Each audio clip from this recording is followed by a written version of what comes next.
राज्यामध्ये सध्या स्थानिक स्वराज्य संस्थांच्या निवडणुकीचं वारं वाहत आहे, तर सकाळपासून मतदान प्रक्रिया सुरू झाली आहे। मात्र काही ठिकाणी गोंधळाची परिस्थिती निर्माण झाली।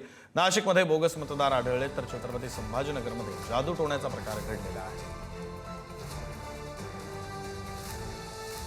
तीन दृश्य आपण पाहतोय। नाशिकमध्ये बोगस मतदार आढळले, तिकडे संभाजीनगरमध्ये जादू टोण्याचा प्रकार समोर आलेला आहे। बाहुली वगैरे पडलेली दिसते, लिंबू, नारळ, मिरची असा सगळा प्रकार दिसतोय आणि शिर्डीमध्ये ईव्हीएम वरून राडा झालेला, असे वेगवेगळे प्रकार घडलेले आहेत। आज मतदान प्रक्रिया 23 नगरपरिषदांसाठी पार पडते, मात्र मतदानाला नुकतीच सुरुवात झाली आणि अशा प्रकारे राडा सुरू झालेला आहे। नाशिकमधील सिन्नरच्या प्रभाग 2च्या मतदान केंद्रावर बोगस मतदार आढळला। बनावट आधार कार्ड बनवून आलेल्या मतदाराला पकडलेला आहे। निवडणूक अधिकाऱ्यांनी बोगस मतदाराला पोलिसांच्या ताब्यात दिलेला आहे। भावाच्या जागेवर आलेल्या मतदाराला पोलिसांनी ताब्यात घेतले।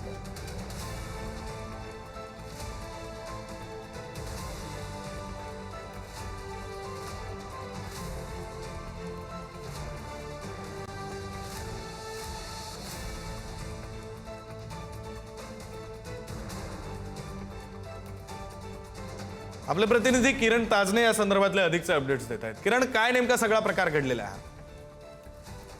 विक्रांत, म्हणजे सिन्नरमध्ये 3 जागांसाठीचा आज मतदान प्रक्रिया सुरू आहे आणि त्या सगळ्या अनुषंगाने सकाळी पहिल्याच टप्प्यामध्ये आपल्या भावाच्या नावावर मतदान करण्यासाठी एक तरुण आलेला होता।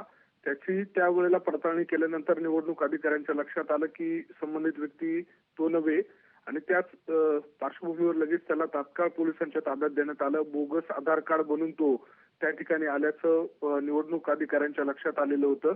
पोलिसांकडनं आता या सगळ्या संबंधी त्याची तपासणी केली जाते का कोणत्या कारणासाठी तो मतदान करण्यासाठी आलेला होता। मात्र एकूणच जर बघितलं तर बोगस मतदान होत असल्याचा आरोप अनेकदा केला जातो आणि त्या सगळ्या पार्श्वभूमीवर नेमका हा प्रकार कशा पद्धतीने घडवून आणला गेला किंवा काय त्यामागचा उद्देश होता याबाबतचा आता पुढील जो तपास आहे तो पोलिसांच्या कडनं केला जातोय। मात्र एकूणच सिन्नरमध्ये हा बोगस मतदार आढळून आल्यानं निवडणूक आयोगाकडनं आता अधिकचा तपास देखील केला जाणार आहे।